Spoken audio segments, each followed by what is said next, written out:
Larry, you're up.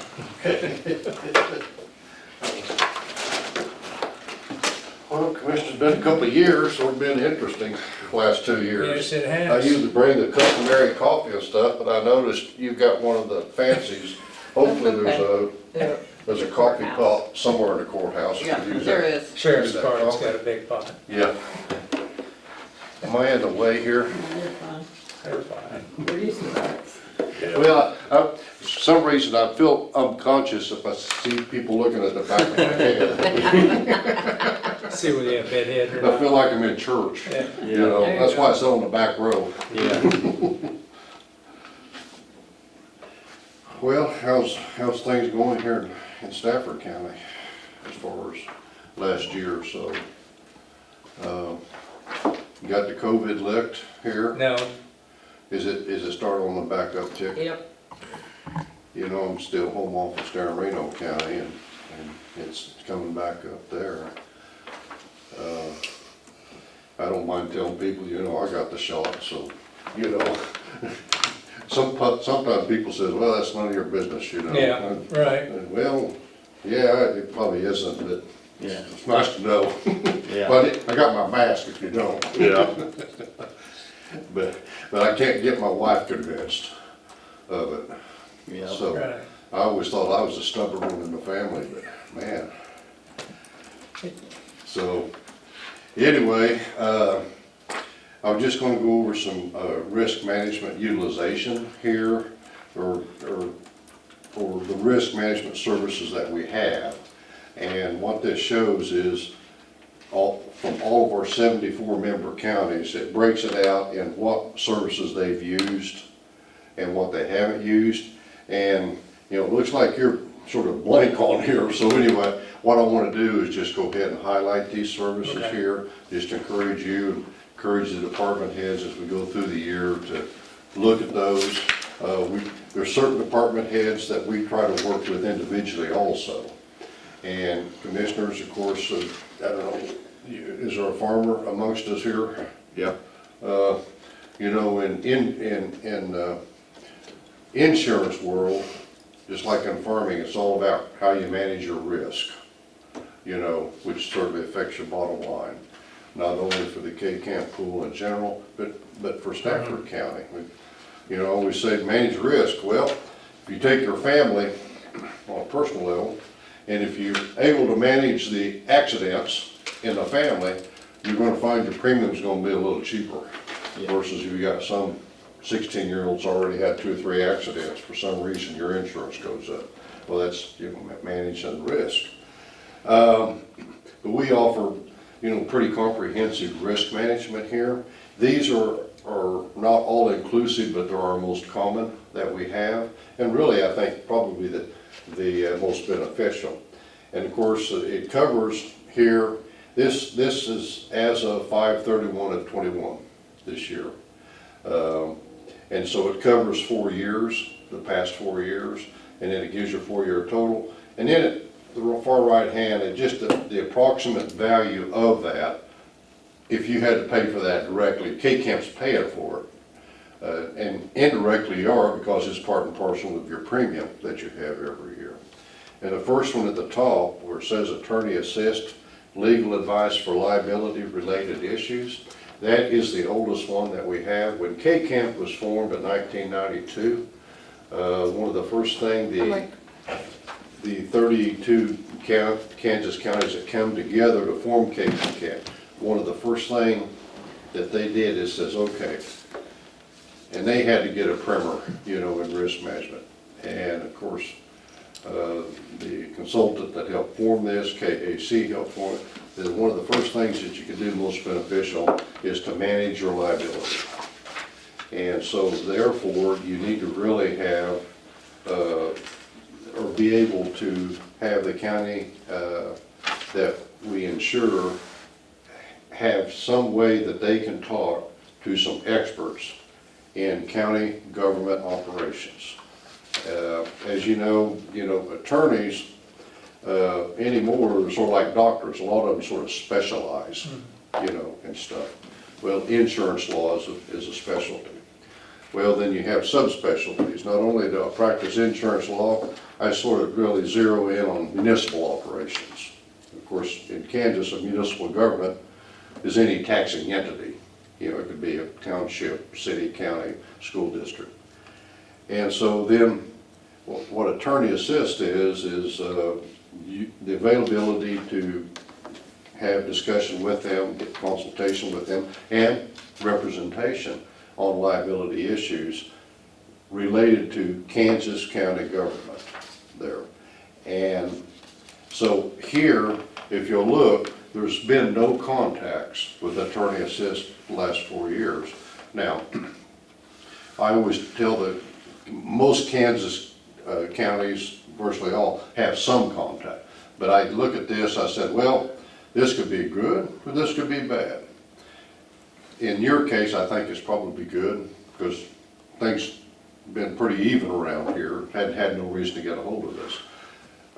Here 2 weeks ago, I won't name the county, I was down there and I'm looking at it, and you know, every year had anywhere from 10 to 25 contacts. And I said, well, it can be good or can be bad. In this case here, I would suspect there might be something going on. The clerk's over there nodding her head, yeah.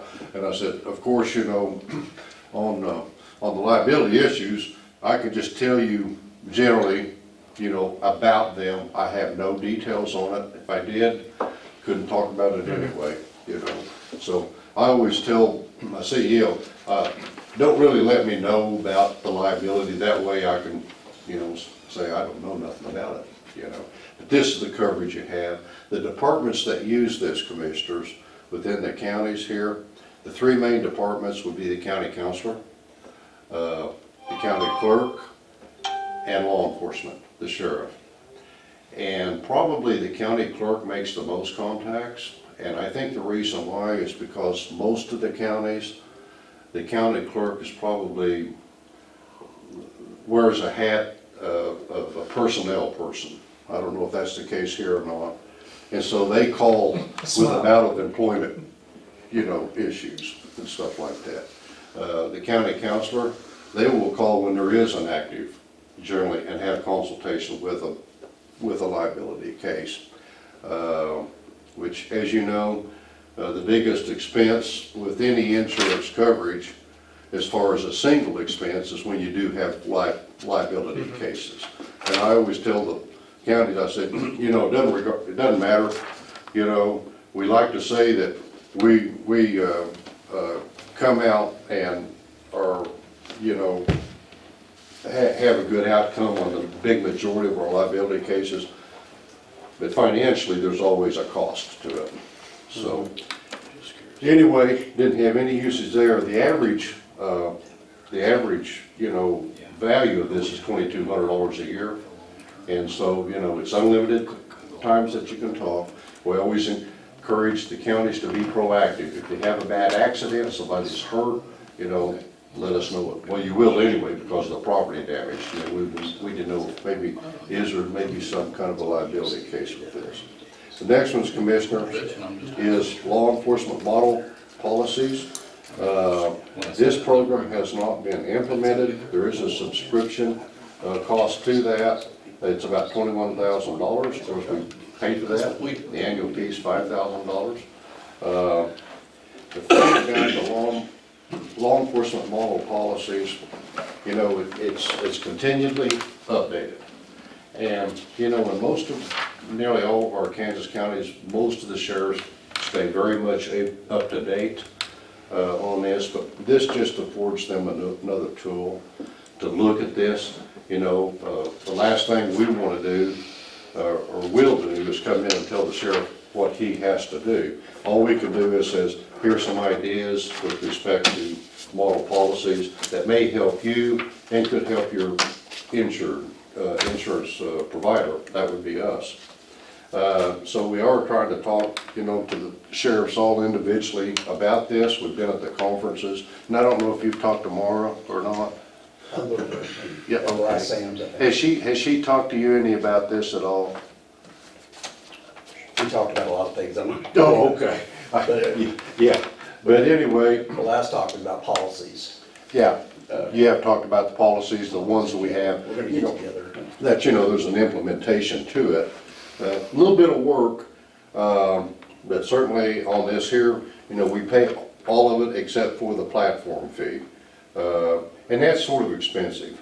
And that's what made really, the sheriff, I always like to look at the sheriffs, when I'm talking, because, yeah, they're the chief law enforcement officer, but again, it seems like a lot of your time's taken up with administrative matters, I would assume. So we don't get to go out and, not saying have fun, but, enforce the law, But anyway, the platform fee is $5,000 a year, so that is sort of expensive. And, and I've talked to Mara, and I said, the big thing is the overall cost is expensive, but the year-end cost is expensive too. So we certainly want to contrive it to where they do get the most value. The next one, Commissioners, is K-Camp Online University. This is internet-based training. These are courses that can be taken by all of your department heads. They mainly revolve around maybe errors and omissions, employment practices. Just tell the department, not tell, but instruct the department heads, here's your duties and responsibilities, and here's what you have to do to go carry those, should be doing to carry those out, especially when it gets down to disciplinary issues,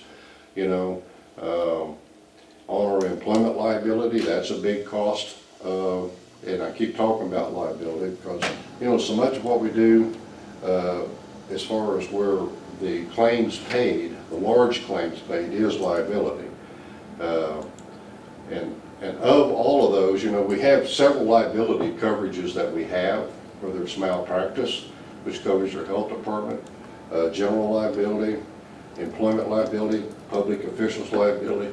There's a litany, and then you have general liability, which covers everything else. But of all of our liability, law enforcement liability is by far the most expensive. And all I have to do is just say, watch the TV every night, and you can see. And, in Kansas, we haven't been impacted directly by a huge cost in this because, we're in Kansas. But indirectly, we have because, K-Camp is partially self-funded. We're not a company. We're sort of like a credit union or a farmer's co-op, member-owned. And so we buy reinsurance, to cover the large claims. We cover the first $500,000 of a liability claim, a law enforcement liability or whatever. Then we have reinsurance that covers that. Our reinsurance cost has gone skyrocketed. And the reason why is because what's happened on the East Coast, the West Coast, with all the disorganization going on out there. So that's really what they say, it's several $1 billion in riots last year, and a lot of that was covered by insurance. Now, there was a lot of insurance that doesn't cover civil disorder, but this was covered.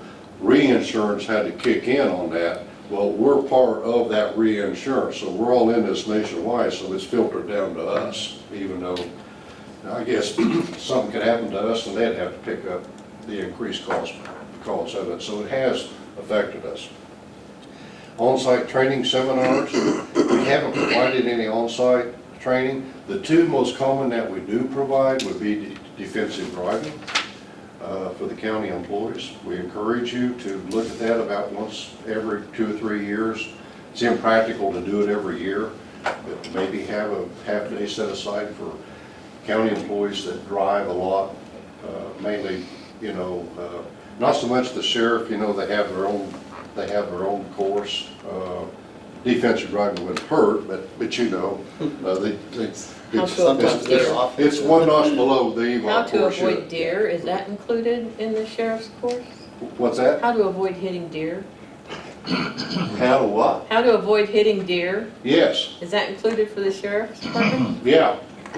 We make sure to say there's a deer sign and pay attention to it. When you see the deer sign, that means you look for deer. I think that's the extent of it. Does that make sense? We don't need to sign for it. They can find them all over. Our roads are like the gauntlet. Yeah. They're just, it's like Frogger. It's inevitable. But we do the defensive driving, be like for public health or appraiser or public Yeah. works that drive. And to take that defensive driving and, there is a little side benefit to the employee. Now, we're not doing it so that they can get the extra benefit, but they're certainly entitled to use it. And that would be especially the younger employees. They can use that and possibly get a discount on their personal insurance because they've had defensive driving. Again, we're doing it for the county, that little side benefit, that there's nothing wrong with them using that. And the second one here would be an on-site seminar, again, where we would have Mara or an attorney come down and talk about employment practices with your department heads here, the hiring and firing and discipline and stuff like that. And we will come down. We do put some of those on, so that's just something available, for you if you'd like to utilize. How many employees? How many FTEs do you have? 52. 52. So you have enough where we could come down and get at least half a dozen department heads or a little more, a dozen department heads and key employees, the deputy clerk, deputy clerk, and what have you. The next one, commissioners, is the most common used that we have. Is called risk avoidance grant.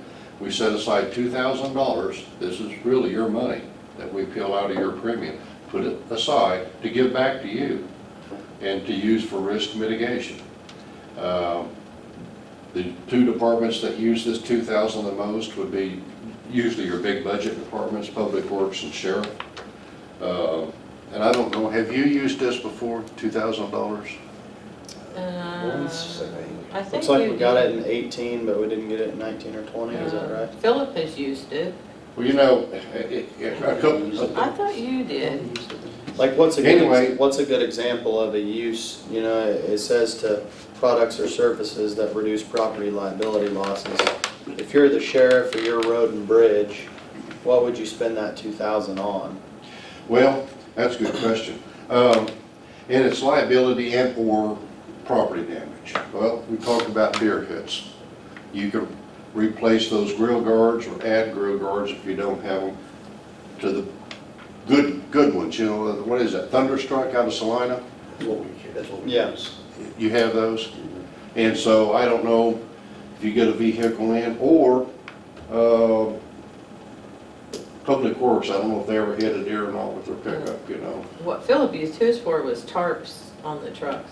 Yeah, that was the For, first year I rocks came. Yeah. and sand. Yeah, in Public Works, I recommend it, if you need to replace your tarps, That's what he used his for. buy new tarps. Pitted windshields is our most numerous small claim that we have from citizens. This county truck, it didn't have, something flew off the back of it and broke my window. Well, we pay for a new windshield. Yeah. Didn't we use lights or like flasher lights on some of the dump trucks or something?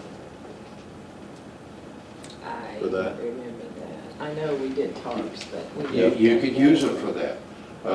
When you think about liability, just about everything's liability anymore, or you can construe it to be. In law enforcement, if you need to update your body cams, I don't know, what do they last, about 4 years or 3 or 4 years lifespan on those things?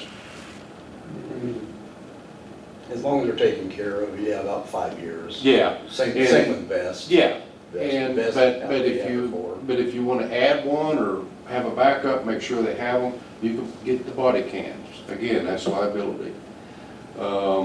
So is this pretty much a guaranteed grant every year? I mean, Well, if you just it's not stop guaranteed, it- it's approved by the trustees year to You have year. to submit.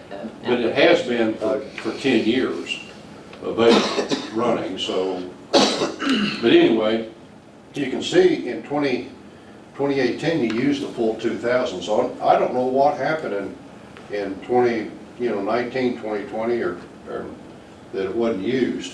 And I think my suggestion to the counties, the county commissioners asked me, I think how can we make sure we get this spent? I said, I just get with the sheriff, public works, said, hey, this year you use it all, next year you use it all.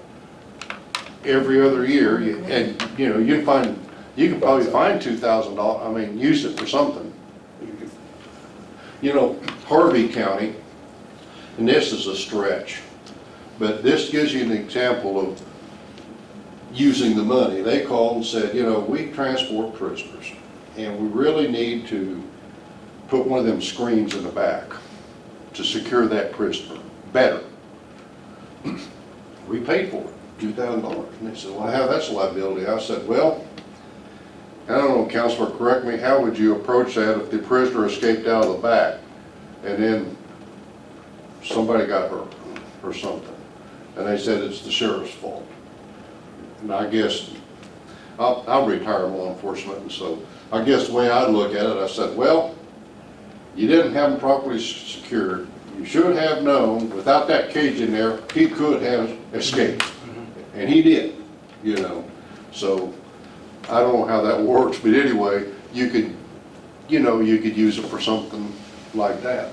I think they got the shackles too on there. And so, anyway, we're pretty generous in how we appropriate that money, just assume, you know, as long as it's associated with potential liability and help to mitigate that liability there. So it's not been used yet this year, I don't think, has it, there? So, you know, if... Get busy. It's your year. Yeah, but you know, like I said, if there's a question, just call Mara, you know, on it. But if you need to update your light bars, and you set lights on Public Works, that's very important to make there. One of our larger claims in Public Works was in southeast Kansas quite a number of years ago, in which they were plowing a road with a dump truck, you know, snowplow, and some citizen come down the road. You know, county roads are usually not as wide as state roads, pretty narrow, you know. And somebody had an accident, hit that, and they died. And that truck didn't have enough lights on it, you know. It was one of the issues. Should have had, you know, in a snowstorm or, and, you know, generally you're not out plowing snowstorms, you wait till it quits snowing. But sometimes you do try to get ahead of it, you know. Yeah. Anyway, didn't have enough lights on it. That's an example where we said, make sure you make your fleets all lighted. If you need new signs for Public Works, you know. Road closed signs. Road stuff closed, like that. we're putting oil on the road, stay back 100 feet, make sure you have a sign there, you know, Yeah. stuff like that. Does that make sense? Yep. Yeah. Thank you. The next one's Road Scholar tuition reimbursement. This is for Public Works. There's only $313 allocated here for Stafford County, but if your Public Works, what's his title? Is it superintendent or Supervisor. supervisor? Okay, Public Works supervisor. If he goes to take a course, usually put on a KDON, and if there's a registration fee, and often there is, maybe $50 or $100, if he'll send that to us, we'll reimburse him for that, for his budget. And the next one here is the last one. Again, it revolves around liability issues. Think HR, think human resources. It's employment law, customer service, and this has not been utilized. And I guess what I would, you know, there's a lot to this here, a lot of content search. It is live training. It's sort of like Zoom, you know, where you get on there and you talk to somebody. The one here, I think, since I've been doing this for 10 years, that I have found that has been the most value to the counties, that they've utilized the most, is the handbook. And I've always urged the counties about every 4 years go through and update your employee handbook or your policies, county policies. We'll help you. We have model policies we'll send you. You don't have to use none of it, but what we've found, it says, hey, here's a model policy handbook. And they'll say, well, we found 3 things in there we liked, and we're going to do that. it makes a lot of sense, insurance-wise. A lot of them just adopted the whole handbook, so, you know, I don't know when the last time is you updated your handbook, employee handbook. It, again, I wouldn't do it every year, because it's time consuming. But you know, about every 4 years, to go through it, take out the old stuff and put in the new stuff. So I think that's what I would say. $1,500 and get it updated, looks like. Yeah. And then, has Laura talked to you about the LLRMI for your jail? Jail. Okay. Oh, you don't have a jail? Thank goodness. You know, there's 8 counties that don't have jails, and I can remember the smallest one, which is, you know, Gove, and then Lincoln County. Well, it's gonna probably be 9 really shortly. Edwards. Edwards County's Edwards doing way closer. dispatching. Yeah. Just straight Is west that a of us. financial thing? I So, saw that. I need to call the county clerk. You don't have a holding cell or nothing, you just transport, what do you transport them? Rice County, Barton County, and now Pratt also. Yeah. Okay. Well, thanks, Commissioners. yeah, thank Thanks, you. sir. I always said I only need 30 minutes, I just come by once a year. So, but if you don't have any questions, I'll go ahead and leave it to you to do Appreciate more your time. stuff. Thanks a lot. Thank you. Good info. Okay, thank you. See y'all. Kyle? Kyle. Good morning. Morning. Thank you.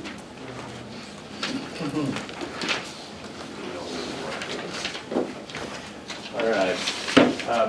Good morning, gentlemen. My name is Kyle with GBT Communications. I handle our business and customer development stuff. I had reached out to Anita, and she thought it would be best if I came and just kind of visit with you guys about what we've got going on and what we're looking into. First, I want to start off by saying thanks. I know some of you are newer faces, but thanks. If you're not aware, last year, September, October, GBT applied for a grant with the state of Kansas through some Spark dollars, and we were successful in obtaining about $800,000 grant. It was a 80-20, we put in 20, state gave us 80% to try to improve the broadband in rural Stafford County. And we kind of got that done without Commissioner, your guys' support, as well as county support from other people, other entities, school districts, et cetera. So I just want to say thank you to that, and kind of follow up with where we're at with that project, and then lead into, if you open up your folders, some of the ARP stuff that we foresee coming down the pipeline. So the reason I'm here basically is to talk again about that project that we did get done in the rural Stafford County. We've got triple-digit customers now on that in Stafford County, so it has, I mean, we are getting things done there. It's still a work in progress. Obviously, there's still a lot of customers that we're working on getting faster broadband speeds too. But with the ARP funds, and this is all hypothetical because we know none of this has been, approved or anything like that. But there potentially is some ARP funds that will come down the pipe that GBT is interested in, because we believe for your county to continue to be flourish and thrive, that what we did last fall is only a small piece of what really needs to probably get done, and that's fiber optics as much as possible, getting fiber to as many homes in Stafford County as we can, not just in your towns, Stafford, Maxville, St. John, Hudson, Seward, Radium, but also to the rural people, because we think in the near future, and the FCC starting to support this, and a lot of legislation is getting behind this, that if we don't have good, reliable fiber optic networks in place, people are going to suffer and not be able to, live in areas that don't have that good infrastructure. And so I just basically wanted to sit down with you gentlemen, answer questions, talk about, some of these ARP funds that we think are coming down the pipe. And a lot of it is, we think that it's going to be a 50-50 match, where we can potentially obtain 50% funding, and then it's going to be a 50% match where, where's that other 50% gonna come from? Is it gonna come all from an internet type provider? Is it gonna be a partnership with counties or cities or different entities? And again, that's why I wanted to have this conversation with you guys.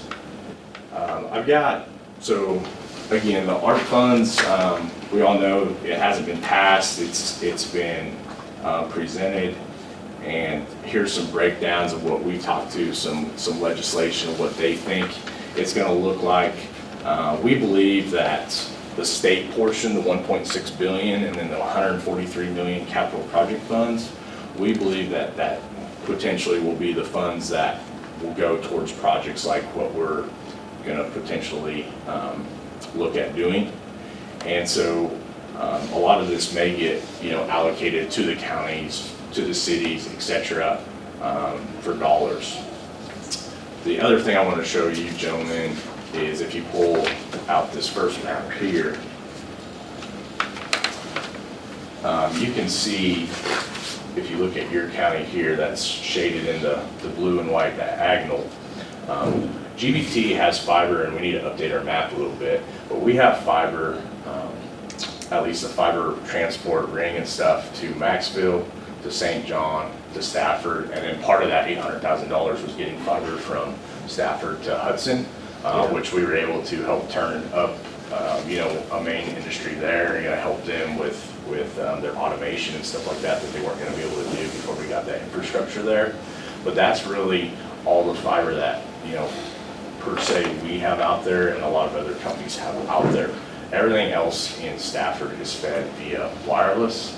And wireless, we think, is just a bridge gap, really, unfortunately, because with fixed wireless internet, and I know some of you, are familiar with it, there's only two controllables, the tower and then your house, but you can't control anything in between there, like trees, except and atmospheres and stuff like that. And so that's why we're really positioning ourselves and looking to try to expand and get fiber optics out there more. But the problem with fiber optics is, like everything else, it's very expensive to do. We did a map here, and I can talk and answer questions. We have a lot of fiber in our other territories, but that's because that was our regulated areas. Unfortunately, you guys live in areas that was regulated by other companies that maybe haven't made those investments like we have as a company in our rural areas. And so that's kind of why you guys are a little bit farther behind in some of the other counties that we serve as far as, like I say, fiber infrastructure. Nothing of you're doing, more just unfortunately the voice carriers. Is that and like stuff. just strictly a barrier of entry problem as far as other companies already had some fiber going? Because I know we have fiber around, but Yeah. just not GBT fiber, so. Yeah, so one of the biggest barriers for whether it's a company like GBT or another company is when you get into the rural areas, there's really no business case to provide service without funding. If you look at these blue areas and these yellow areas, the only reason we're able to do that stuff is because we receive some level of funding there, but because. Because it'll never pay just going to Right. residential, Right. rural. Right, it will never pay without some type of funding. And in your county, where you have big carriers, CenturyLink and AT&T, CenturyLink is Maxville, Hudson, St. John, AT&T is Stafford. They just aren't gonna invest the monies in here, they're gonna take that money and because they have received funding, people always think that they didn't receive funding. But there is a state USF support. Oops, wrong one, sorry. And so that shows like all the different telcos in the state of Kansas. Our name is on there as well, and that's the funding that we get in these blue and yellow areas that I showed you. But you can see CenturyLink is under United of Kansas, DBA. A lot of people think that they don't receive funding, but they've got $238 million, but they just, because. And then AT&T, yeah, 200. And AT&T, at one point in time, Southwestern Bell, they've got 293 million, but they deregulated. They told the state of Kansas, they took their money, and then about 8 years ago, they said, we don't want any more money, but we don't hold us to any regulations anymore. The state of Kansas let them get out of that stuff, which really puts, like I say, your counties in tough spots and positions. But that kind of backed Bryce, trying to answer your question.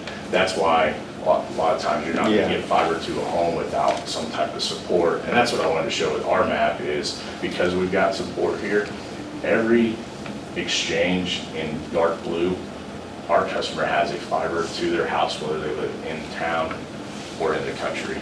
We've taken that support that we've received along with loans, USDA loans, et cetera. We've taken that and we've actually invested that back into, our communities, and hopefully that, our customers, that shows.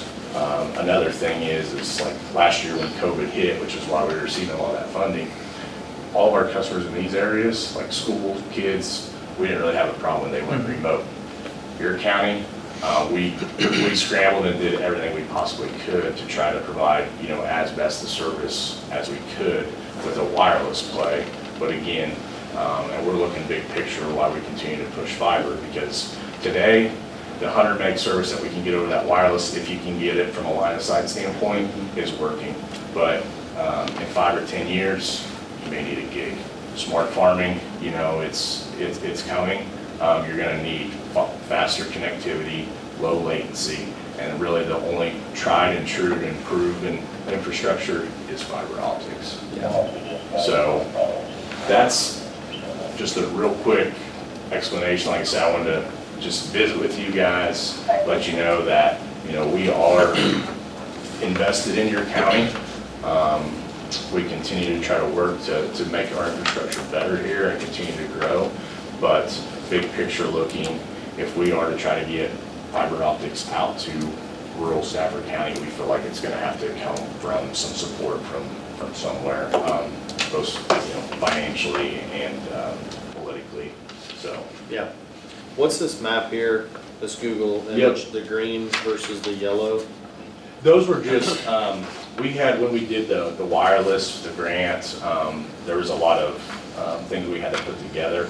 And this map basically, the green and the yellow just kind of is more internal for some sectors and stuff like that. But the reason I put this map together, and it's not a perfect map, because we did a lot of driving and stuff to try to plot these, Google Earth and stuff, but it's to show that unfortunately your county, like, yes, you got some clusters, where Hudson, Seward, Radium, but your county is very sparse as far as like there's no just one section where there's an area where it's just heavily populated. It's just you got a good distribution, unfortunately, which makes it even tough and more expensive to build. I'll share one other document just to kind of show you guys money wise, like how expensive it is to put fiber in the ground.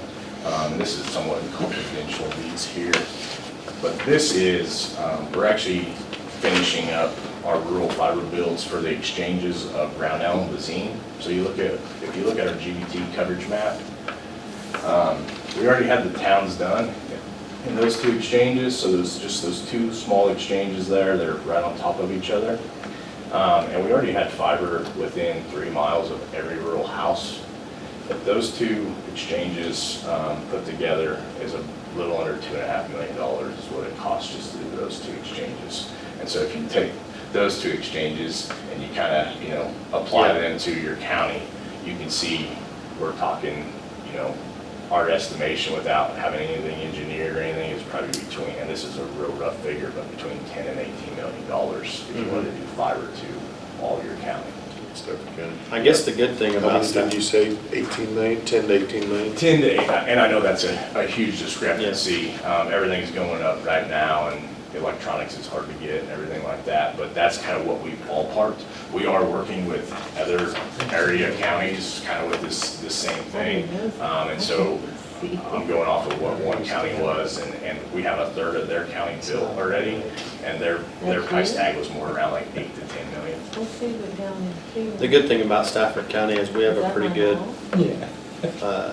interconnected web of county roads to where I think, like you said, most everybody was within 3 miles. And I think if you got fiber on most of our county roads, you'd be within 3-4 miles of about everybody, you would think. I mean, we have a lot of county blacktop roads or chewed up blacktop roads, so. Yep, and that's, I know that some of the AT&T fiber and stuff, where they're marked, that, I think that's kind of what they were doing in some areas, is taking them down the major roads, Yep, and that's some of what, we're looking at is we know potentially, it's not feasible to be able to do, everything, but we think that if the ARP funds does get approved, we think that this may be the last opportunity for a large amount of funding to go towards broadband. The whole reason our company's around is because the REA, the rural electrification, back in the 50s, which is kind of what they did with the funding. And we think that this ARP may be the last big push of funding. And so again, a lot of this is hypothetical, but I just wanted to visit with you gentlemen to let you know, hey, it is on our radar, something that we're definitely entertaining and looking at, because we, like I say, the wife, and if you ask us why we just did that wireless project in the fall, I don't know if you guys are aware, but we had a deadline by the state of Kansas where they told us if it was not done by 12:30, we were not getting the funding. Yeah. I'm proud to say we got our stuff done, and then they ended up giving some extensions that they said they weren't going to do, but that's not how we operate, so we hit that deadline. If they would have gave more time, we probably would have tried to put more fiber than just the fiber that we took from Stafford to Hudson. But we think that wireless, it probably has a longevity of probably 5 to 10 years of being, where it'll work well. And then we think, it's gonna be where people just need faster speeds than what that wireless is capable of. So, any other questions? So if you guys get the ARP funding now, the areas that are in yellow, or where you're gonna do that, or The you already have areas- the money for that? The areas in yellow, again, those are fortunate, I guess, for those people that fall in those areas. That's something that we already have a roadmap on by 2024. We're going to have all of that built. But again, the only reason we're able to do that is because we know, unless legislation changes or something, we have funding from the KUSF, FUSF, that's already guaranteed, basically. I guess I shouldn't say guaranteed, because that is, but we already know because that's our regulated territories, based off of that funding sheet that I gave you. Mm-hmm. We get support in those areas. The areas where we don't get support, back to your question earlier, Bryce, the reason why people don't build fiber here is because if they do get support, they're taking that support, they're putting it in big cities. Yeah. Not out here where there's not a business case. Yeah.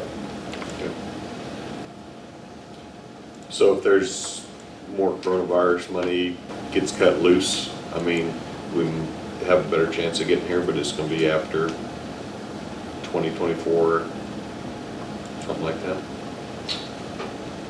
What's your question, I guess, exactly? If there's more money coming out from coronavirus, Mm-hmm. I mean, we could maybe see that might get spent in our county. Yep, for sure. I mean, we're gonna look at every avenue, because when we put fiber in, it just works, the customers are happy, and it's future-proof.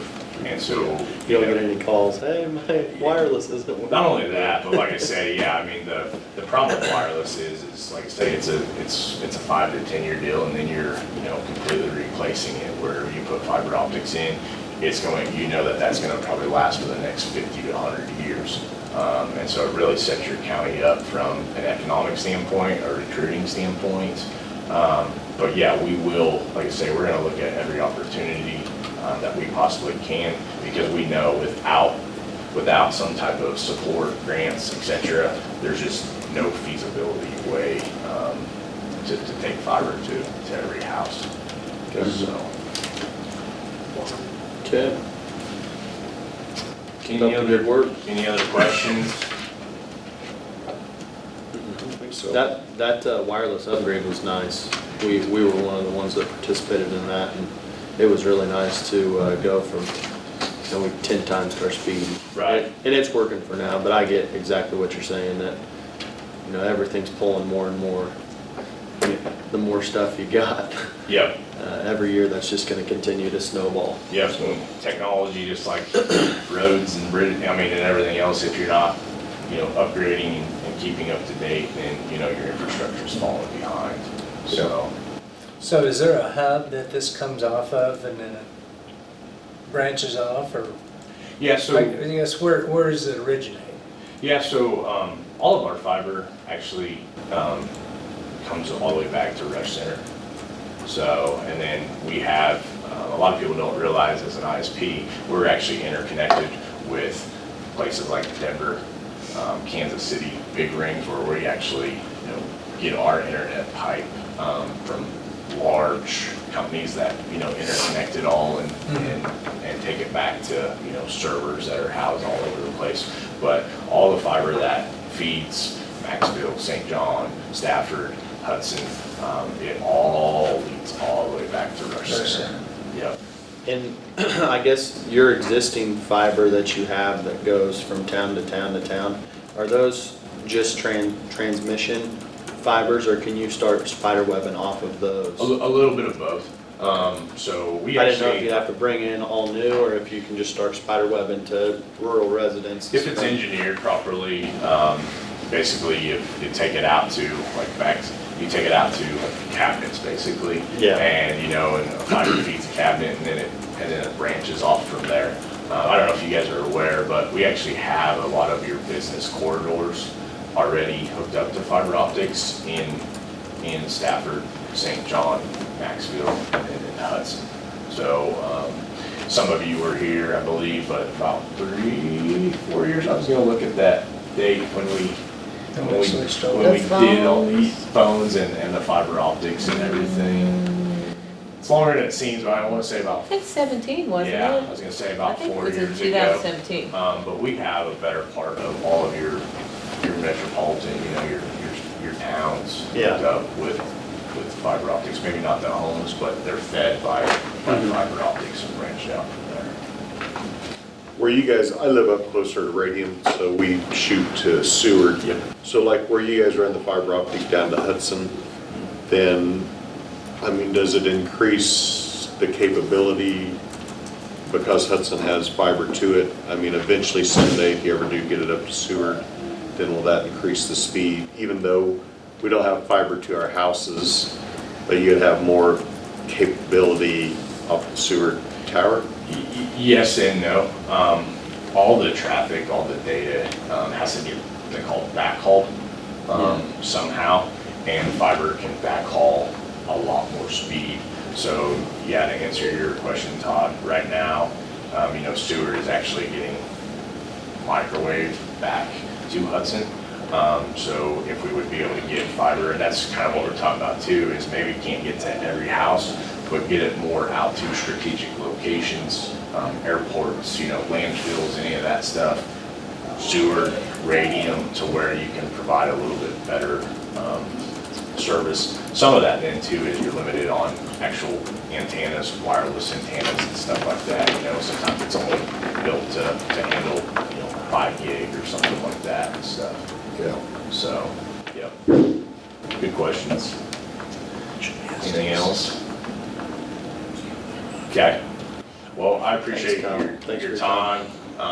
My card's in there. Nita has my contact On information. speed dial. Yeah. It's a good thing. Something goes wrong, we call Kyle. So yeah, feel free if you have follow-up questions or anything, let us know. And hopefully this isn't the last time I'm able to come down and visit with you guys. Like I say, it's just kind of an initial, hey, this is what we're looking at, this is what we're interested in. So. Okay. Okay. Sounds good. Thank you. Thanks, Thank Cal. you.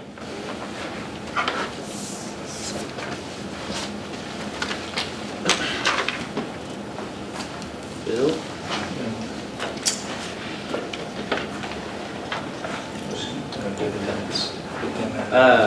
Make a motion that we approve the minutes of the July 21st meeting. Second. Been moved second, we adopt the minutes of July 21st. All in favor, say aye. Aye. Motion carried. Hey, Phil. Morning. Getting anything out Western? Trying. Right. I'm gonna have sat here for 8 minutes before you say anything. It's okay. Are you ahead of schedule? For one? I can do it. He's joking. I've been watching out the window out there at the high loaders and the dump trucks going in and out all day. I can tell why we get so many miles on and stuff, and hours on stuff. I can see it perfect out the window of the Geo trailer. Yeah, a lot of money going out for a load too. Yeah. So they did finish up this. I scared Dad pretty good. One day there was the big smoke plume coming out, and I could get on that road and get the smoke plume right behind the rig, and I sent him a picture of it. It looked like the smoke was coming. Yeah, they would have finished yesterday, but somebody decided to go in there and got some of their cables.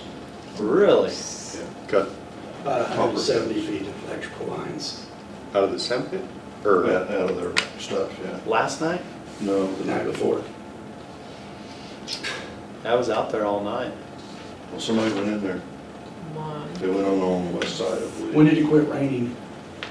No, quit it after 8. It was 7 to 8. Rain. Someone seriously did that? Yeah, they drove down to the ditch at the west end of it. They came from the west, drove down there, stole it, and when they came, they drove right back in towards St. John. We had that place open for years, and they've set up for years and never had any issue. And then they put gates and stuff up, and then you have an issue. Yeah, but then we had That's the rig crazy, right across because we the were there, road, which. like, Yeah. me and the geologist, I mean, we never saw anything. But it was after the rain. Mhm. Yeah, I'm sure it was. Yeah, I got didn't good go out. tracks and everything else, that's Wow. after the rain. They didn't cut one, and then they figured out it was hooked somewhere else, so they just left it. They cut air lines thinking they were electrical lines. Too bad it wasn't energized. That's unbelievable. If Well, it then had we'd have a been- if it had been hell of a lawsuit. energized, it We'd have- would, when they got even close to it, so. Wait, Wow. that is something. I don't know if you want to look at we can go. Just those. What I brought you up is for that, it's a bridge agreement with the state, for a bridge inspection for that underwater bridge inspection over south of Stafford. Just an agreement with them, they're paying everything, I mean, we don't have to say anything on that, just we're saying. Okay. Okay. Do we need a motion for those? or- You have to sign it, so. Yeah, could- sounds good. Yeah, 6,000 and 0.4 to the west. Do they inspect 25% of our bridges every year? No, Or all of them? you inspect, okay, a bridge is defined as anything over 20 feet. Yeah, If it's under 20 feet, it does not get inspection. yeah. But we're on a biannual, so which, it's every 2 years. Every bridge gets inspected. Yes. Okay. Is this all the same deal? Yeah. There's probably Yeah, several there's 3 copies There that you. typically are. Okay. We have, yeah. Sorry, but you gotta sign all 3. Okay.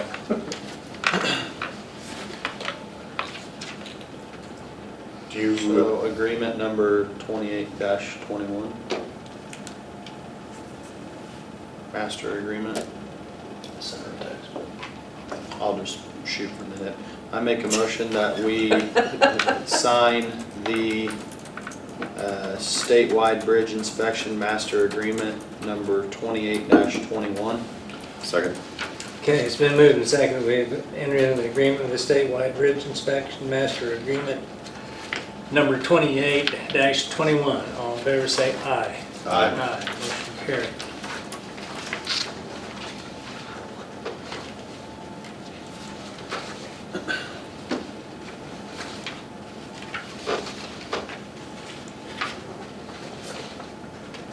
Let's see, it rained. It was done raining by dark, Yeah, 8:30, I mean. so it was definitely in the dark. You need to put an okey-doke. And what night was that? He said. Monday night. Monday night. Our guys were even out, tripping pipe and doing a test and stuff. But they probably wouldn't have known, I they mean, if saw they're gonna be headlights. safe, they're paying attention to what they're doing. not- Yeah. If they just saw headlights over there with all that activity that they've been seeing, they probably wouldn't have Well, said anything. it don't take them long to get in there and pull around the pile and turn off your lights. Yeah, Do you want this dated today? I did date it on that one. That's Oh, all. okay. Yes, I did. Today? I can't believe that. Yes, Yeah, that's what I kinda dated scary. it on that part. We're gonna leave that right there. Said, I think. I think it's on past that. Yeah, that would be us.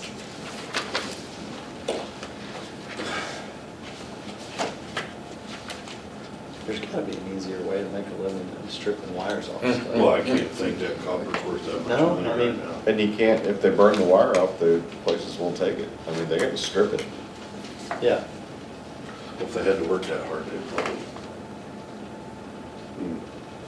Must not be getting unemployment, huh? I think you have to have a job to support to get unemployment.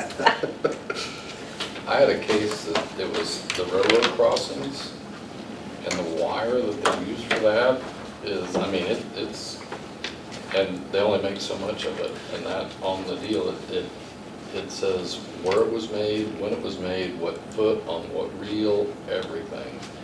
Because they were going into the railroad yard and stealing it out of, I mean, literally reels of it at a time.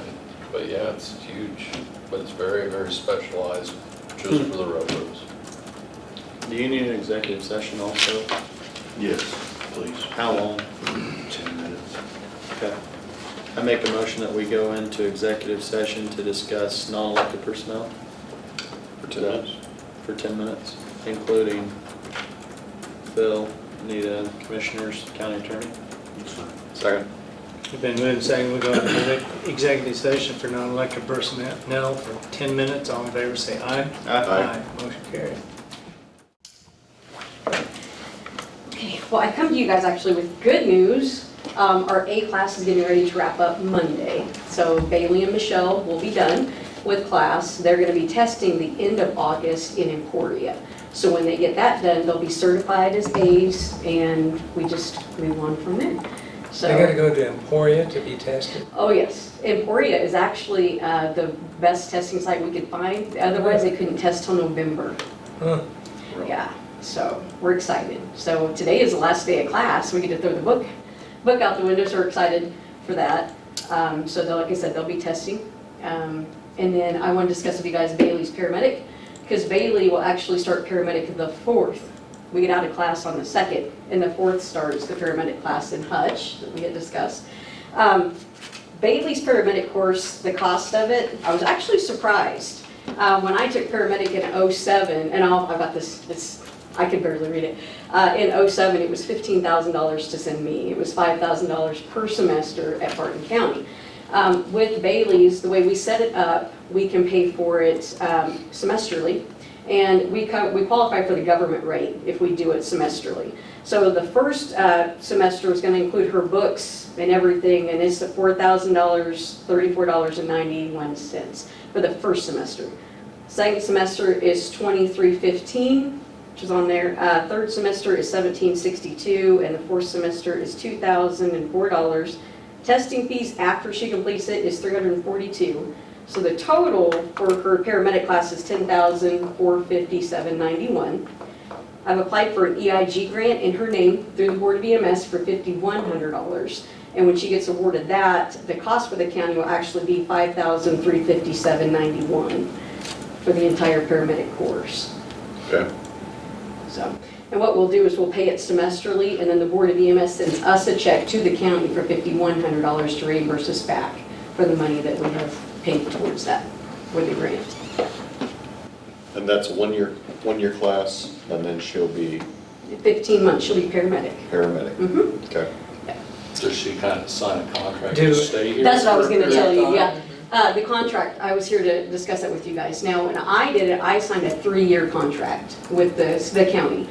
Bailey's willing to sign whatever contract you want, since she's not going anywhere, so we're paying $5,000 for her. So before I drew it up, I wanted to know how many years you guys wanted her to sign for, with the county cost being $5,357.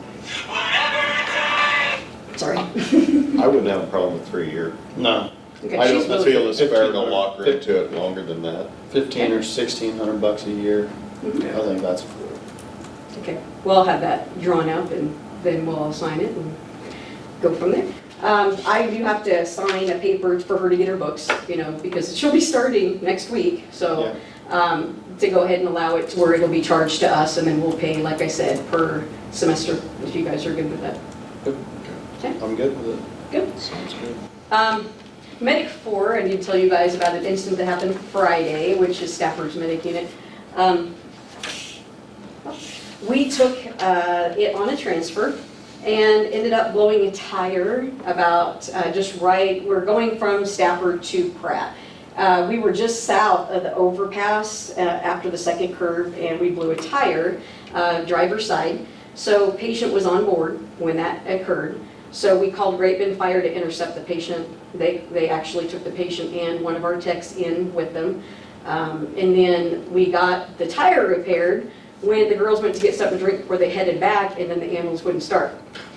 Oh, God. So it was It's a bad stranded. day. Yeah, it was a heck of a day for them. It was Bailey and Tori, you know, Tori was supposed to be on duty. It held her up getting back. But come to find out, the cells were bad in the ambulance and batteries. So they changed out the batteries. Heavy duty diesel had it to try to figure out what was going on. We actually had it there scheduled for an exhaust leak on Monday. So they just took it the weekend and tried to figure out what was wrong with it. They did replace the batteries. They said they had to replace all the batteries because the cells were bad, which is a $500 fix. It is running, so we're gonna go get it, but they did find an exhaust leak in the turbo. And so they've got it scheduled for Cornerstone Automotive on the 6th, but they couldn't give me a price as to what it's gonna cost to fix that exhaust leak in the turbo. But I noticed that some of the equipment was discolored in the ambulance and we were trying to figure out what would have caused You that. mean on the inside of the ambulance or under the hood? Yes, in the, well, it's under the hood, but it's coming, it must be Yeah. coming in because the equipment was discolored and we were trying to figure out what was causing that.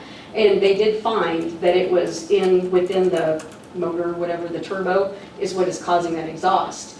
This has been going on for a while because I would come home and smell like exhaust after So we it's coming transported a through the patient. firewall and into the ambulance. Yeah, so it's coming Through the in, vents, but do what? through the vents. I guess, or somehow through the patient compartment, because if it's discoloring the equipment, something's going on.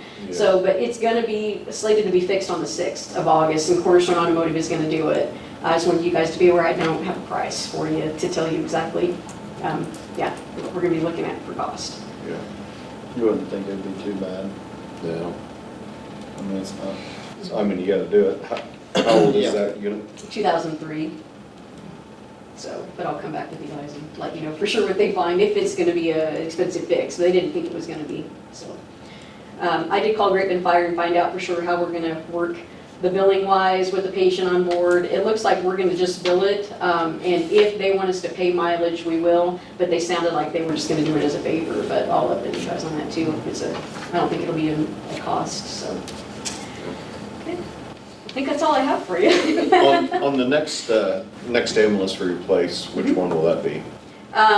Medic 4. Okay. The one that's nickel and I diamond. was hoping we didn't have one older than that. Yeah, no. Yeah. And I actually got a call from ARV, the people that we bought the 2017 medic unit from. They have a used medic unit coming in that's a 2012 that has got, I think they said I think it's got 76,000 miles on it. But I wanted to find out what is actually wrong with it, what is, you know, if it's a possibility you guys would want to look at possibly purchasing a used medic unit, you know, to have. Because it'd be nice to have another medic unit with shuffling everything back and forth, but we're still doing it, everything's working, but they wanted 25,000 for it, I did know that, so. But I wanted to research what's wrong with it Bad. and call those people and find out the people that gave it to ARV, why they're getting rid of it. Because we've given medic units away that were just lemons, and I don't want that. But I'll still apply for a grant for a new one, but this is just a possibility that this one's nickel and diming us, you know, we can look at. We don't have to get it. On the unit that was 25,000, what year is that unit? It's 2012, I believe, is what they said. But I got the specs for it, but I'm cautious. I don't want to Yeah. purchase something unless I know exactly what's going on. So, but I'll bring it to you guys when I get more information. They don't even have it in their shop yet. They said they're supposed to be getting it in a few weeks, so That sounds awful cheap. it does, 25,000 for 2012. That's what I said. I don't know what's wrong with it, but yeah. Motor blown up or something. If I even want to consider it, I'll bring it to you guys, but I may not when I figure out what's wrong with it when they figure out, so. They're supposed to be sending me a certified mechanics checklist or check over, so we'll see. Who do you guys have do the service on the ambulances? Marshall does them? Marshall. Yeah, and then Medic 4, Jimmy Brozick and Brandon, and then they usually keep a good eye on it. If they need to replace brakes or anything like that, they're the ones that usually do it, so. Yeah. Fisher's is just entirely too busy, Oh, yeah. Yeah, so. I would think if we were gonna buy a used unit, we'd wanna take it somewhere and have it. Yeah. Second person look at it.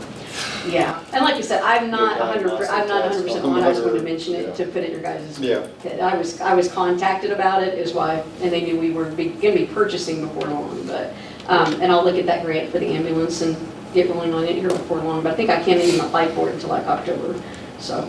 Yeah. On those batteries on those deals, I mean, I'd talk to Marshall, and if he thinks, if a battery's good for what, 5, 6 years?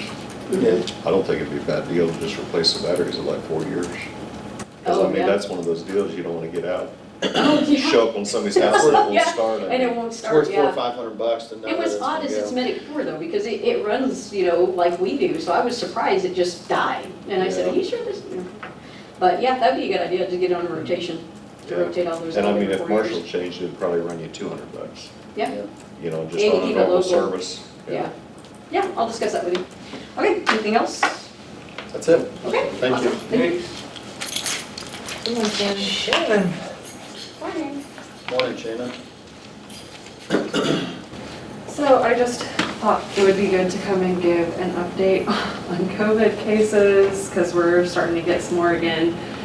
We've got 7 active right now, we've got over 50 in isolation and quarantine.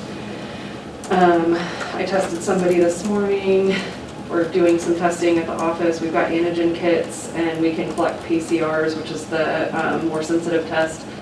There's a courier that runs and picks specimens up and takes them to the state now, so we don't have to pay postage for it. We've got 2 positive cases that are hospitalized. One's been hospitalized for over 2 weeks. One of our positive cases has been identified as having the Delta variant, so we're requesting sequencing on tests whenever we send them to the state because they do the sequencing. So we've got several that are pending, waiting for, to see if they meet the criteria to The be sequenced. sequencing is to see if it's the Delta. To see if it's any type of variant. Okay. So, yeah. The courier that comes around and picks specimens up and takes them to the state, we are a drop-off location, so they come every day, Monday through Friday, to check and see if we've got specimens. Anybody that sends anything to the state lab, it doesn't have to be like a medical specimen, it could be an environmental specimen, can drop things off with us. The courier picks up around like 2:30, so they'll take anything that goes to the state lab, it doesn't have to be a medical specimen.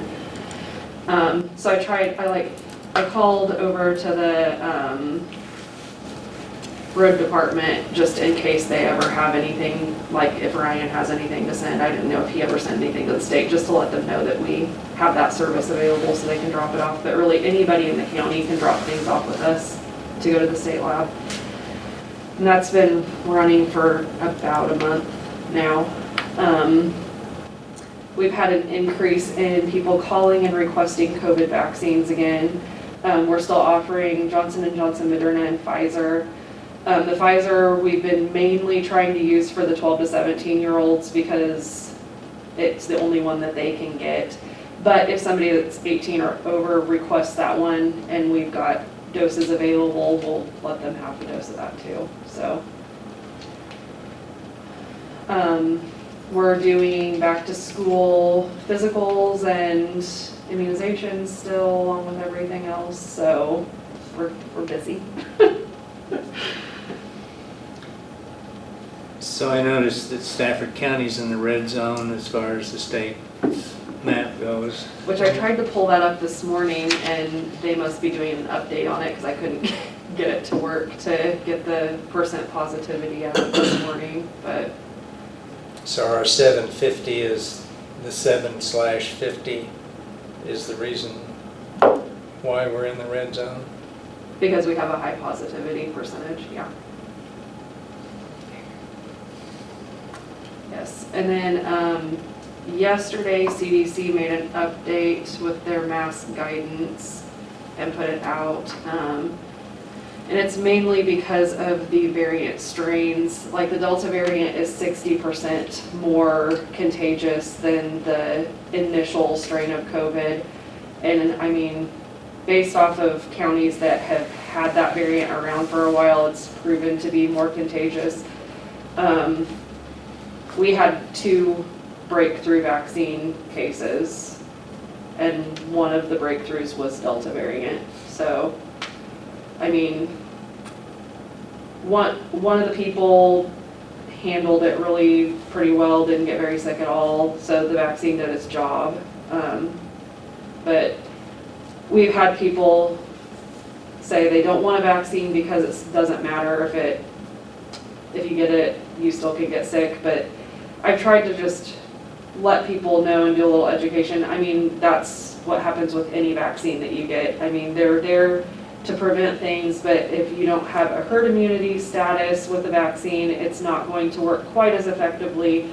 So like all of our childhood immunizations and adult immunizations are pretty darn effective because everybody comes in and gets those, so those illnesses aren't prevalent like COVID is right now. So it's easier for you to still contract COVID if you're not being super careful and you're vaccinated, because it's not 100% effective. It's 90 or 95% effective, so there's still that little chance. And if we continue to have variant cases that are more contagious, it's just a chance that can happen.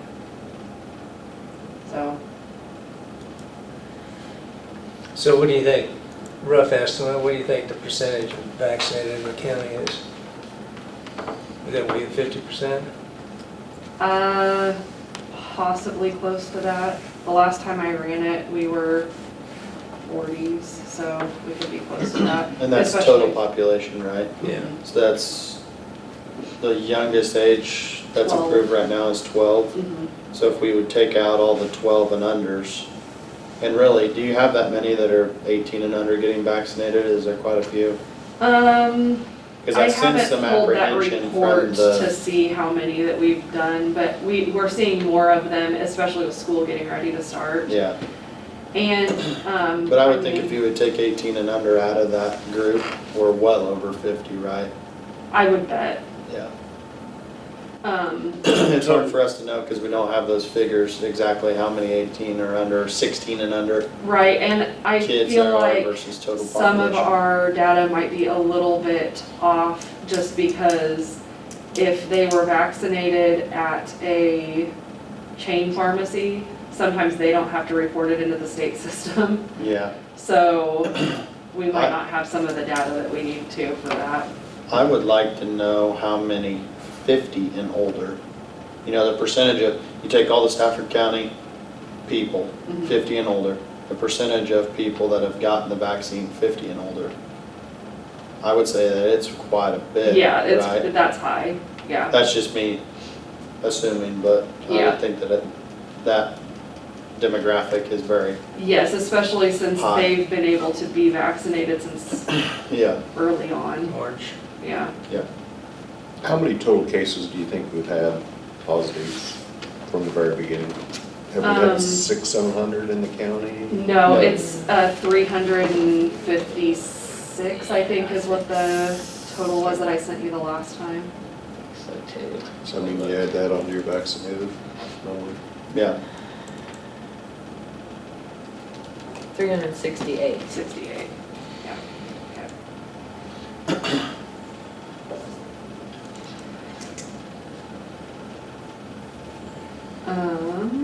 have you got any direction from the superintendents on what they're, No, I've seen one Facebook post from one school, haven't seen anything from the other two. I did have Lisa Cornwall call. She was planning on providing testing again like they did last year. Wanted to make sure that that was okay with me, and I don't see any issue with it. They were doing it last year, so she knows how it works. We kind of talked a little bit about offering COVID vaccines in the school.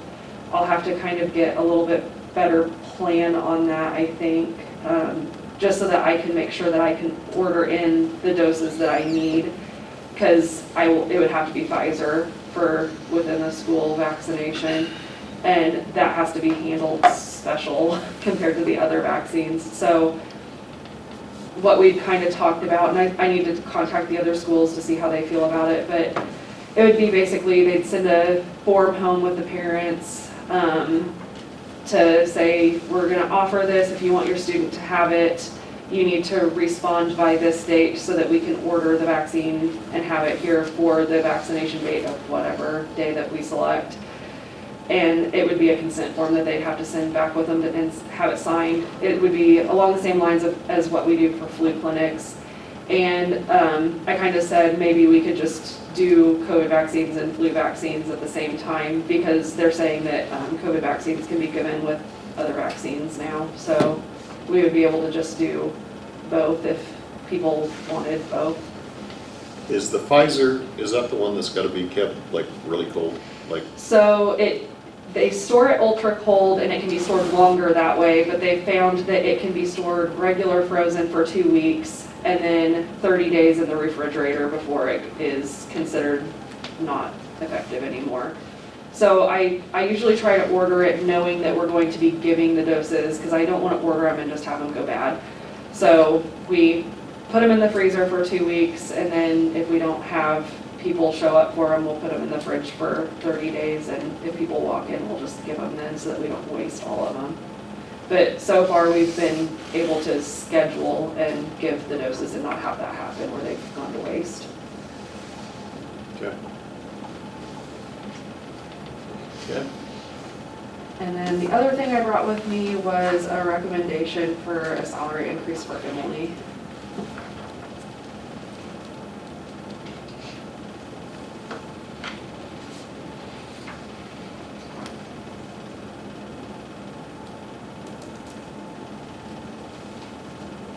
I think we're storing vaccines in that room. Kinda nice in here. You cold again? Well, I'm just fine with an undershirt, long shirt, Got your jacket. layers on. Yeah, I'm okay. This just 1 year. Yes, yeah. Does Emily, It's 72. I'm sure you guys do all the billing and everything like that. I mean, if you're come down sick or something like that, I mean, does Emily kind of know how to do the insurance billing? Yes, and yeah, kinda- I showed her how to do that, especially whenever I was going on maternity leave, so she did all of that whenever I was gone, so she can step in and do that whenever I'm not there. You feel like you guys got a pretty good handle on the, I know when you started working, it was a mess. but I mean, you guys kind of got it all figured out on how to deal with insurance and stuff like that? Yeah, I mean, I always, as soon as we do something, I sit down and I bill it, that way it's already been put in there, and then I transmit everything that I put into the billing system every single day at the end of the day. I mean, we bill a lot to CanCare, and it is pretty consistent on paying everything that we provide, because normally just like immunizations or physicals, so there's usually not any issues with that.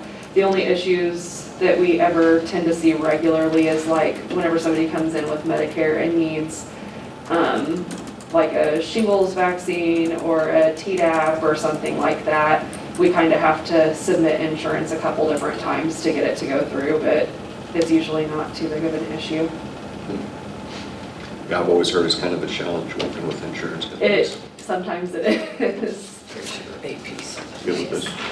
Yeah, I make a motion that we do the step, salary increase with Emily Moore from range 11, step 2 to range 11, step 3. Second. then moved and second, we approve the step increase of Emily Moore from range 11, step 2 to range 11, step 3. All in favor say aye. Aye. Aye, motion carried.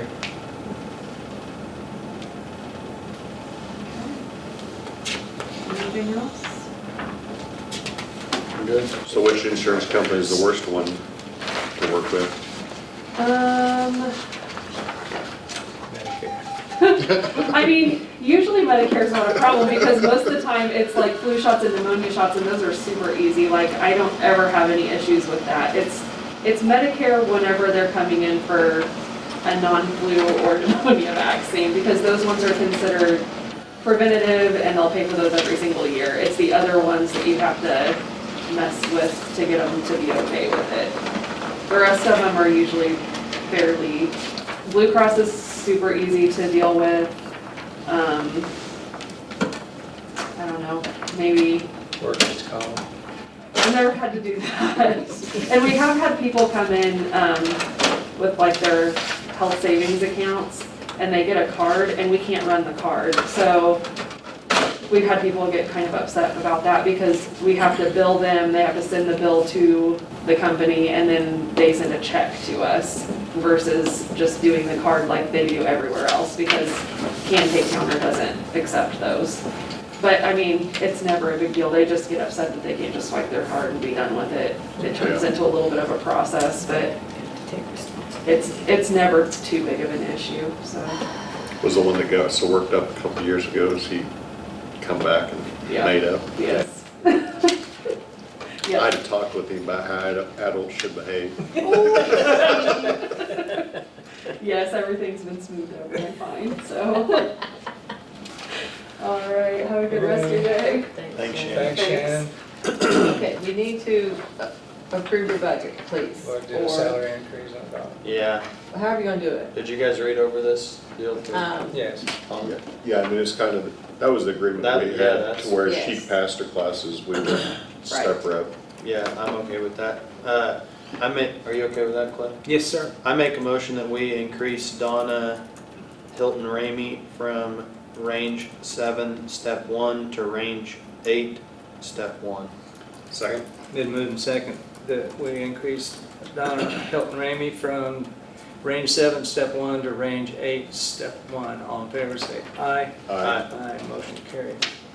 I think we only need one of these, right? I would like two of them signed, one for me and one for Colin. I'll take the three you have there. Clay, did you see anything in the budget that you wanted to change? Just a minute. Today.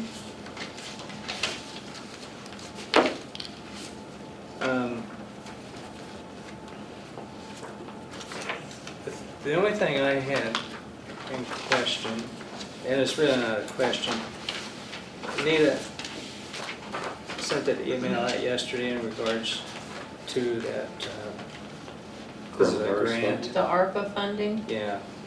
Oh, yeah. that's just a, when that came across the clerk's, we have this message thing.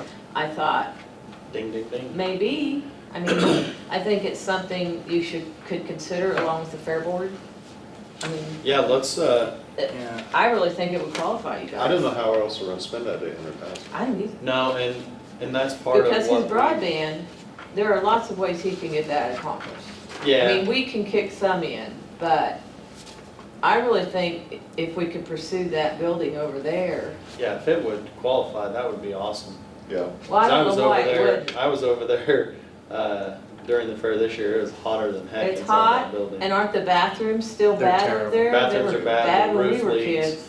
And we talked about, we raised them up a little bit, but it's gonna take them 8, 9 years. But I would suggest maybe, of savings before they can build something from what we've increased them. one of you going to the board, explaining, we have this money, they need to get a plan together, a proposal of what they want, because we'll have to let that out for bids. That's a capital project, Mhm. which that's not a big deal, you just advertise it in the newspapers, and we go from there, but we have to have specs on what they want. Okay. But I wouldn't I wouldn't. advertise what the dollar amount. No. It's, And you guys can always kick it down, no, that's And I not would think necessary, that, I mean, yeah, you guys can be in on the planning of it too. surely we can do it for less than than we'll have in that fire building, wouldn't you think? I would think so. Because You'd it's have gonna to- be you're- small, surely it'd be a little smaller than that. What is the fire building? Is it by 60, by 80? Oh, Or, I'd hate to say without looking, I got it here maybe. I mean, it needs to be insulated to where you get rid of that radiant heat. It needs to be a nice sanitary, comfortable building. if That we're can gonna be do it. cleaned. Yes. Is that shower area? The Well, bathrooms are bad over there, and the air circulation, I really think we can swing it without ARPA funding. Okay. Okay, so, I think that would So, be cool. you I think it'd be a great Does addition. anybody have a good rapport with the Fair Board? You know several of them, don't you? Yeah, Um, is Remington in charge of it now, I have no idea. or is Brian in charge? I don't know who's in charge, but I think it's Brian, Cody Dick, Remington, I don't know who else is on it. Well, I wonder if we ought to just have 2 or 3 of them come in and talk to us. Okay. Or I can put a bug in their ear about it and tell them to get some plans around and then come talk to us. Let them get together and. Basically a dream list or what they think would work, not a dream list, but, Functional, not over the top build. building. yeah. Yeah, Some I think- bathrooms, a little half kitchen. I think last time they looked into it, whoever was in charge of the plans, like had a full kitchen, It was- air conditioned. And it was the basketball court and, Yeah, I would Community propose you building. kind of model it off the one at Kinsley. Have you ever But been in we that could- one? no, It's nice, but Yeah, it's maybe we very ought to go over and functional. Look at it. yeah. It's got a kitchen area in it, but they use that for their concession stand, got a wide open room, it's, and then put in refrigerators so we could have cream pies to judge. Yeah. Yeah, that's one thing, if we're gonna do it, we need to have some more participation as far as pies go. Cause there was only 2. don't look at me, I don't But make there was a lot pies, of I make cookies. cookies. If we're gonna build a new building, there's gonna have to be Yeah. more pies. You At gotta least take that up 4 with or your fair 5 board. pies.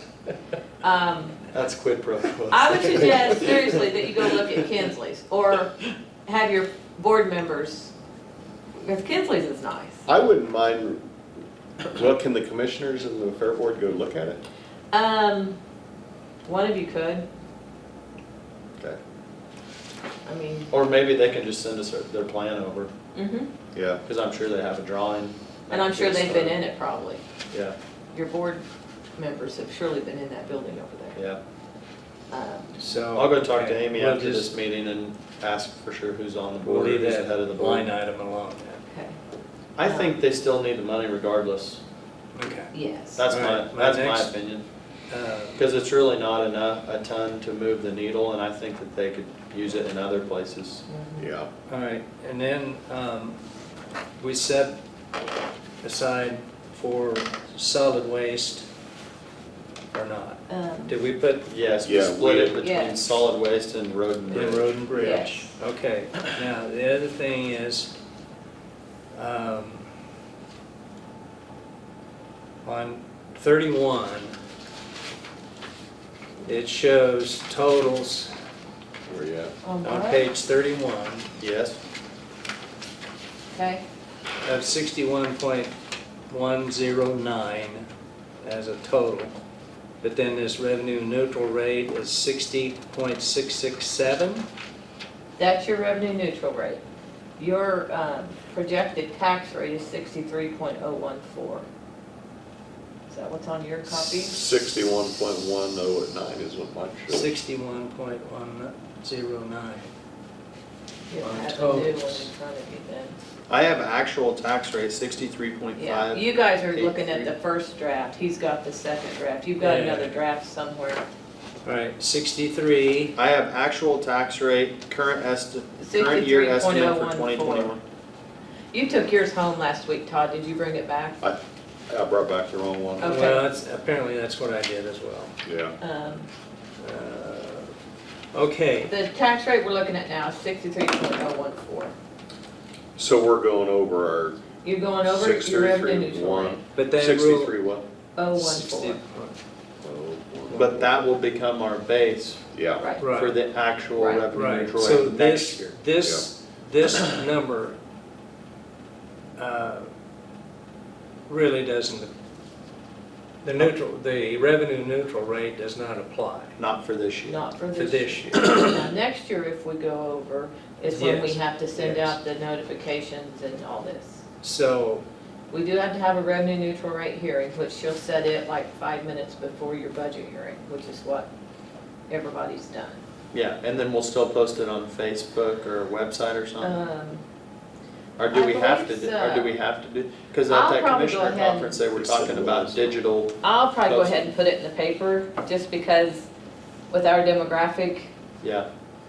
There's some a lot of people really don't, messed up stuff with this revenue neutral rate. Yes. I was talking to a superintendent in the Yes. county, and they have to, state statute says that they have to levy 20 meals. 20 mils for their general, and their revenue neutral rate is 19 something.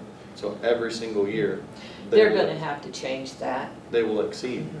And like some of these small cemeteries Yeah, that levy like .01, you know, they're gonna have to do it.